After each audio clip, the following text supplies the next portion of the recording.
मारहाण करणाऱ्यांवर कडक कारवाई करा, विजय घाडगेंची अजित पवारांकडे मागणी.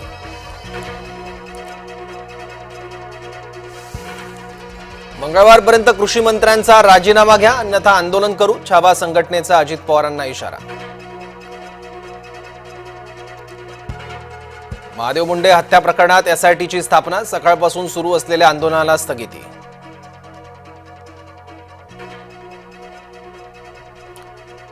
गोकुळ झा याला 14 दिवसांची न्यायालयीन कोठडी, कल्याणमध्ये मुलीला केली होती बेदम मारहाण, न्यायालयात नेताना दिली पत्रकाराला धमकी.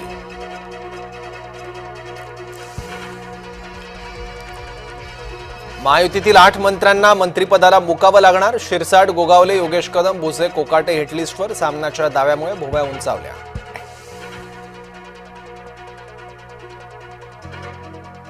पुण्यात गाव गुंडांचा हैदोस सुरूच, शिवशक्ती चौकात पार्क केलेल्या वाहनांची तोडफोड.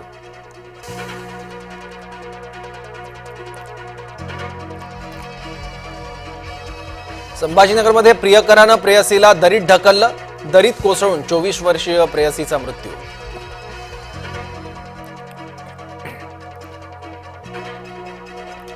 बुलढाण्यात पत्र मागायला गेलेल्या महिलेशी गैरवर्तन करणाऱ्या शिवसैनिकांनी चोपलं.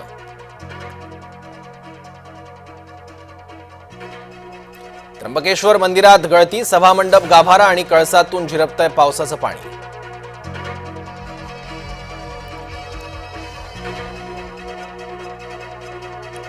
मुंबईसह उपनगरांमध्ये मुसळधार पाऊस, पावसामुळे वाहतूक कोंडी, लोकलवरही परिणाम, कोकण विदर्भाला रेड तर ठाणे पालघरला ऑरेंज अलर्ट.